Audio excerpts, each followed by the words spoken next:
আসসালামু আলাইকুম বন্ধুরা, রূপনা রান্নাঘরের নতুন একটি ভিডিও থেকে আপনাদেরকে স্বাগতম। আজকে আমি একটি শাক রান্না করব।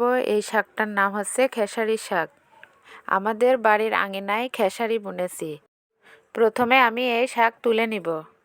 দুষ্টু বুড়ি আমার সাথে শাক তুলতেছে, আর আমার এই শাকটা খুব ভালো লাগে। শাকগুলি তুলে সুন্দর করে বেছে নিব। ক্যামেরাম্যান আমাদের দুষ্টু বুড়িকে খুব জ্বালাচ্ছে, তাই সে রাগ করছে। সেজন্য সে উঠে গিয়ে আমার পাশে গিয়ে বসলো। দুষ্টু বুড়ি তার মামনিকে শাক বাছতে সাহায্য করছে। শাকগুলি বাছা হয়ে গেলে সুন্দরভাবে কুচি কুচি করে কেটে নিব। এই শাকটা যত ছোট ছোট করে কাটা যাবে তত খেতে মজা লাগবে। কেটে নেওয়া শাকগুলি ভালোভাবে ধুয়ে নেব। শাকগুলি ধুয়ে নেওয়ার পরে কিছুক্ষণ পানি ঝরানোর জন্য রেখে দিব। এবার আমি পরিমাণ মতো কাঁচা ঝাল, পেঁয়াজ, রসুন ধুয়ে কেটে নিব।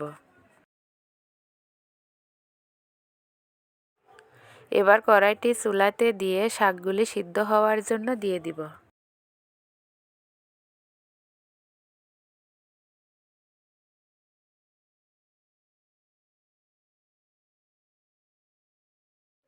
শাক দেওয়ার পরে পরিমাণ মতো লবণ দিয়ে দিব। তারপর কেটে রাখা ঝাল, পেঁয়াজ, রসুনগুলি দিয়ে দিব এবং ভালোভাবে নেড়ে চেড়ে সিদ্ধ করে নিব। যদিও আমি আপনাদের রান্না শেখাচ্ছি না, তারপরও এভাবে রান্না করে খেয়ে দেখবেন। আশা করি আপনাদের ভালো লাগবে। শাকগুলি সিদ্ধ হয়ে গেলে নামিয়ে নিব। দেখুন, আমার রান্না করতে করতে সন্ধ্যা লেগে গেছে। শাকগুলি তুলে আনতে অনেক দেরি হয়ে গেছিল, এই কারণে রান্না করতে রাত হয়ে যাচ্ছে। গরম হওয়া কড়াইতে পরিমাণ মতো সরিষার তেল দিয়ে দিব।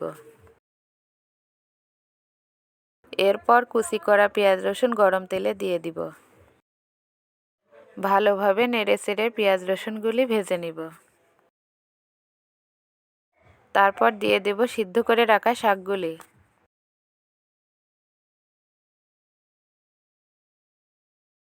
তারপরে কিছুক্ষণ নাড়ব, নেড়ে চেড়ে নামিয়ে নিব। সন্ধ্যা হয়ে যাওয়ার কারণে আমাদের ভিডিওটি শেষে ভালো আসেনি। যখন ভিডিও করি তখন কারেন্টও ছিল না, তাই লাইট ছাড়াই ভিডিও করতে হয়েছে। এখানেই শেষ করছি আমাদের আজকের ভিডিও। এতক্ষণ আমার সাথে থেকে ভিডিওটি দেখার জন্য অনেক অনেক ধন্যবাদ।